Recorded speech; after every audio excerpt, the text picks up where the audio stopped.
بسم اللہ والصلاۃ والسلام علی رسول اللہ اما بعد۔ آج کے سیشن میں ہم 3 باتوں کے اوپر گفتگو کریں گے۔ کتے، بلی اور خون کی خرید و فروخت کے حوالے سے شرعی احکامات کیا ہیں۔ اس حوالے سے ایک روایت صحیح البخاری کے اندر ہے 2237 نمبر پہ، مسلم میں 1567 نمبر پہ، ابو داؤد 3481 نمبر پہ، ترمذی 1276 نمبر پہ، نسائی جلد 7 صفحہ 309، ابن ماجہ حدیث نمبر 2159، مسند احمد جلد 4 صفحہ 118، مسند دارمی جلد 2 صفحہ 170، شرح معانی الاثار جلد 4 صفحہ 51، شرح السنہ جلد 4 صفحہ 215۔ سیدنا ابو مسعود رضی اللہ تعالی عنہ بیان کرتے ہیں، نہا رسول اللہ صلی اللہ علیہ وآلہ وسلم عن ثمن الکلب، رسول اللہ صلی اللہ علیہ وآلہ وسلم نے کتے کی قیمت سے منع کیا ہے۔ اسی سے ملتی جلتی ایک اور حدیث جو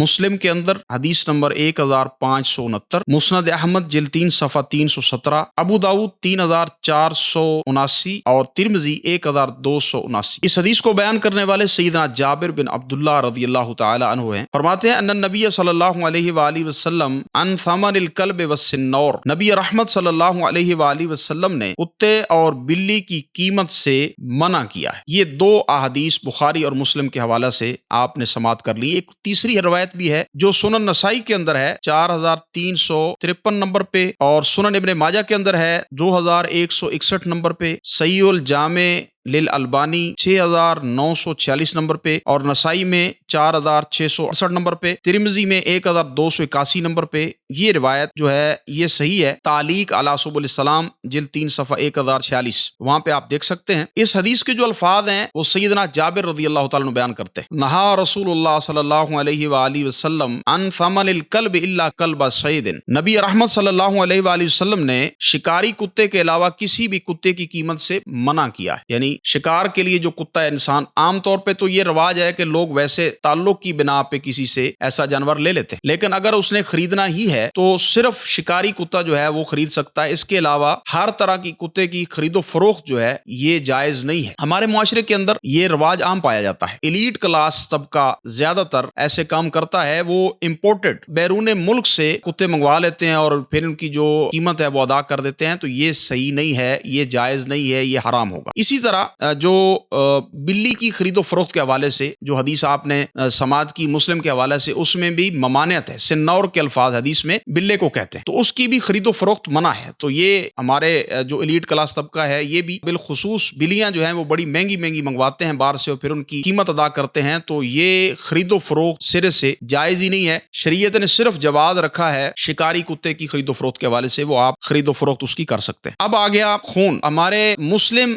معاشرے کے اندر بھی بلڈ بینک موجود ہے، چاہیے تو یہ تھا کہ یہ خون جو ہے انسانیت کی ہمدردی کے پیش نظر فری میں لوگوں کو دیا جاتا اور ان کی جانیں بچ جاتی، لیکن بلڈ بینک بن گئے، لیبارٹریاں بن گئی، وہاں پہ خون جو ہے یہ سیل کیا جاتا ہے، اس کی جو خرید و فروخت ہے وہ بھی حرام ہے۔ قرآن مجید نے سورہ مائدہ سورہ نمبر 5 آیت نمبر 3 میں اللہ رب العزت نے ارشاد فرمایا ہے، حرمت علیکم المیتۃ والدم ولحم الخنزیر، تم پر حرام کر دیا گیا ہے مردار اور خون۔ تو خون جو ہے اس کی خرید و فروخت بالکل جائز نہیں ہے، بالکل حرام ہے۔ مسلمان جو ہیں ان کو ہوش کے ناخن لینے چاہیے۔ بظاہر تو انسانیت کی ہمدردی کے پیش نظر وہ بلڈ بینک بنا لیتے ہیں، لیبارٹریاں بنا لیتے ہیں، لیکن جو کمائی ان کی ہوتی ہے، جو کاروبار کا ذریعہ ہے، وہ حرام کا ہے۔ اس میں ایک لطیف سا نقطہ وہ بھی آپ سماعت کریں گے، جو دم مسفوح ہے، جب ہم جانور ذبح کرتے ہیں تو وہ جو خون ہے، جب وہ خون نکلتا ہے تو ظاہر ہے وہ بھی حرام ہوتا ہے، تو اگر وہ کپڑوں پہ لگ جائے نا، کپڑے اس سے نجس نہیں ہوتے۔ یہ عام طور پہ سوال پوچھا جاتا ہے کہ